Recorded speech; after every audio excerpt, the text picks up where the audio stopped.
Welcome to my YouTube channel brain growth. Today we will study about class 6 history chapter 7। आज इस chapter 7 को हम लोग and कर देंगे, जिसका नाम है Ashoka the emperor who gave up war. हम लोग इसमें किसके बारे में पढ़ रहे हैं? अशोका के बारे में। तो अशोका को हिस्ट्री में एक यूनिक रूलर के तरह माना गया है। अपनी हिस्ट्री में इसे एक यूनिक रूलर का दर्जा दिया गया है। क्यों यूनिक रूलर का दर्जा दिया गया है? इनसे पहले जितने भी राजा आए वो अपने प्रजा से उतना कनेक्टेड नहीं थे, लेकिन ये राजा क्या करते थे, अपने मैसेज को पीपल तक, अपने प्रजा या जो लोग आदमी, जो आम आदमी थे, उन तक पहुंचाने के लिए इंस्क्रिप्शन का सहारा लिया। इंस्क्रिप्शन किसे कहते हैं मैंने पहले भी पढ़ा दिया है फर्स्ट चैप्टर में। इंस्क्रिप्शन उसे कहते हैं जो हार्ड सरफेस पे लिखा जाता है। ठीक है, तो ये इंस्क्रिप्शन पे जो भी चीज़ें लिखी जाती थी वो कौन से लैंग्वेज में होती थी? प्राकृत लैंग्वेज में। जैसे अभी हम लोगों के इंडिया में हिंदी लैंग्वेज सारे लोग जानते हैं, ये एक लोकल लैंग्वेज है। हम लोग सभी लोग हिंदी लैंग्वेज जानते हैं, हिंदी लैंग्वेज बोलने के लिए जानते हैं। लेकिन उस टाइम में क्या था कि प्राकृतिक लैंग्वेज एक लोकल लैंग्वेज था, और प्राकृतिक लैंग्वेज ही लोग जो है 99% लोग जानते थे, और वो लोग जो है इसी लैंग्वेज का यूज़ भी करते थे। तो अशोका ने इसी लैंग्वेज का सहारा लेके अपने इंस्क्रिप्शन, मतलब वॉल पे, पिलर्स पे या फिर रॉक्स पे लिखवाया। और किससे लिखवाया? वो खुद तो नहीं लिखेंगे, ब्राह्मी स्क्रिप्ट्स के द्वारा लिखवाया, ब्राह्मण लोग से लिखवाया, ब्राह्मी स्क्रिप्ट के द्वारा लिखवाया। और वो अपनी बातों को, जो मैसेज पहुंचाना चाहते थे लोगों तक, वो जो ट्राई कर रहे थे, वो सब लोगों तक पहुंचा भी। फिफ्थ टॉपिक में हम लोग पढ़ेंगे कलिंगा वॉर। ये एक बहुत ही फेमस वॉर है अपने पूरे हिस्ट्री में, जो अशोका के पूरे लाइफ को बदल के रख देता है। तो कैसे ये लाइफ को बदल देता है? तो सबसे पहले हम लोग कलिंगा के बारे में जानेंगे कि कलिंगा जो है वो एक स्टेट का नाम है, जिसे अभी हम लोग प्रेजेंट में उड़ीसा बोलते हैं, और उड़ीसा को ही एंशिएंट टाइम में कलिंगा बोलते थे। अशोका जो है जब अपना वॉर जीत लेते हैं, जब उन्होंने उड़ीसा पे एक वॉर किया था उन्होंने, तो वहाँ का वो वॉर जीत जाते हैं। वो खुद लड़ने के लिए नहीं आते हैं, लेकिन अपने सैनिक को भेजते हैं और वो वॉर जीत जाता है, उनका जितना भी सैनिक रहता है।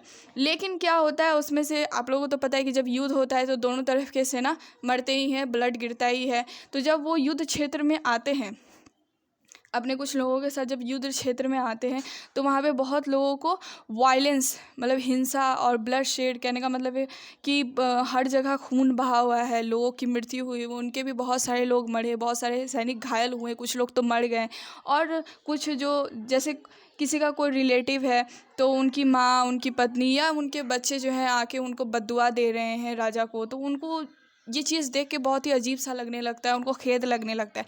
तभी से वो ये डिसाइड कर लेते हैं, अपनी अपनी तलवार को त्याग देते हैं, और वो बोलते हैं कि आपसे कोई भी वॉर नहीं होगा, हम लोग कोई भी वॉर आपसे नहीं लड़ेंगे। उनको बहुत ही खेद पहुंचता है। तो आप लोग से अगर कोई भी पूछेगा कि अशोका ने क्यों ये वॉर छोड़ दिया था, क्यों ऐसा हुआ था, तो इसका मतलब यही है कि उनको अपने दिल के अंदर उनको बहुत खेद लगा था, और उनको बहुत बद्दुआएं मिल रही थी। उन्होंने अपनी आंखों से ये सब कुछ देखा था, वायलेंस, ब्लड शेड, ये सब देख के वो जो है बहुत दुखी हुए थे, और जिसके कारण उन्होंने वॉर करने से गिव अप कर दिया। सिक्स टॉपिक में हम लोग पढ़ेंगे अशोका धमा के बारे में। अब ये अशोका धमा क्या है? धमा एक ऐसा चीज़ है जिसमें हम लोग को, ना तो धमा जो है वो अशोका ने ही लाया था कि कौन है इसके फाउंडर? अशोका हैं इसके फाउंडर। तो अशोका बताते हैं कि हम लोग को इस धमा के अंदर, धमा भी एक रिलीजन का ही पार्ट बन गया है। अभी कुछ लोग जो है हम लोग के देश में हैं जो इस चीज़ को मानते हैं। तो जो अशोका को मानते हैं वो इस चीज़ को मानते हैं। तो इसमें बताया गया कि आप लोगों को कोई गॉड का वर्शिप करने के लिए नहीं कहा जा रहा है, ना ही कोई सेक्रीफाइसेस परफॉर्म करने के लिए कहा जा रहा है। सेक्रीफाइसेस कैसे? जैसे अभी हम लोग पहले चैप्टर में पढ़ चुके हैं कि बहुत सारे सेक्रीफाइसेस करने पड़ते हैं राजा बनने के लिए, और भी बहुत सारी चीज़ बनने के लिए। तो वो सब कुछ नहीं करना है।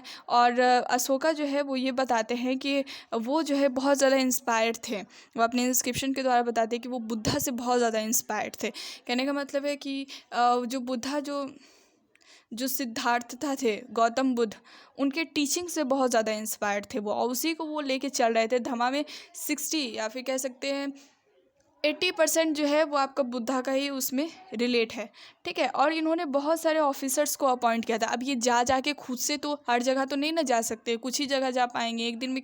कहाँ पूरा ब्रह्मांड तो नहीं घूम लेंगे, पूरा भारत तो नहीं घूम लेंगे, इसलिए वो बहुत सारे ऑफिसर्स को अपॉइंट किए थे। कहने का मतलब है कि बहुत सारे जो उनके सेना थे उसी में से कुछ आदमियों को चुन के उन्होंने ऑफिशियल बनाया, जिसको कि हम लोग धम्मा महात्मा कहते हैं। धम्मा महात्मा उसे कहते हैं जिसको कि अशोका ने चुना था कि वो जगह जगह पे जाए और अलग अलग जगह पे और जाके लोगों को धम्मा के बारे में बताए कि धम्मा एक क्या है और उनको कैसे कैसे फॉलो करना है। और ये सिर्फ इंडिया में ही नहीं हुआ था, बल्कि इन्होंने अपने क्या बोलता है अपने जो ऑफिसर्स लोग थे वो उसको जो है इन्होंने सीरिया, इजिप्ट, श्रीलंका, ग्रीस ऐसे भी देश में इन्होंने भेजने की कोशिश की। उन्होंने कोशिश की कि इस चीज़ को हम पूरा फैला दें कि लोग अहिंसा, ब्लड शेड करना ये सब छोड़ दे, दूसरों को चोट पहुंचाना ये सब छोड़ दे। वो ऐसा चाह रहे थे कि ये चीज़ जो है वो पूरे वर्ल्ड में हो। तो इसलिए उन्होंने बहुत सारी जगह पे कोशिश किया, जैसे सीरिया, इजिप्ट, ग्रीस और श्रीलंका में भी इसके एविडेंस पाए जाते हैं। ऐसे कुछ लोग पाए जाते हैं जो अशोका धम्मा का पालन करते हैं। This is all about your chapter 7, जिसको कि आज हम लोग ने फिनिश कर दिया। अगर आप लोगों को मेरा चैनल पसंद आता है तो प्लीज़ आप इसे सब्सक्राइब करें, शेयर करें और लाइक करें प्लीज़। Thank you.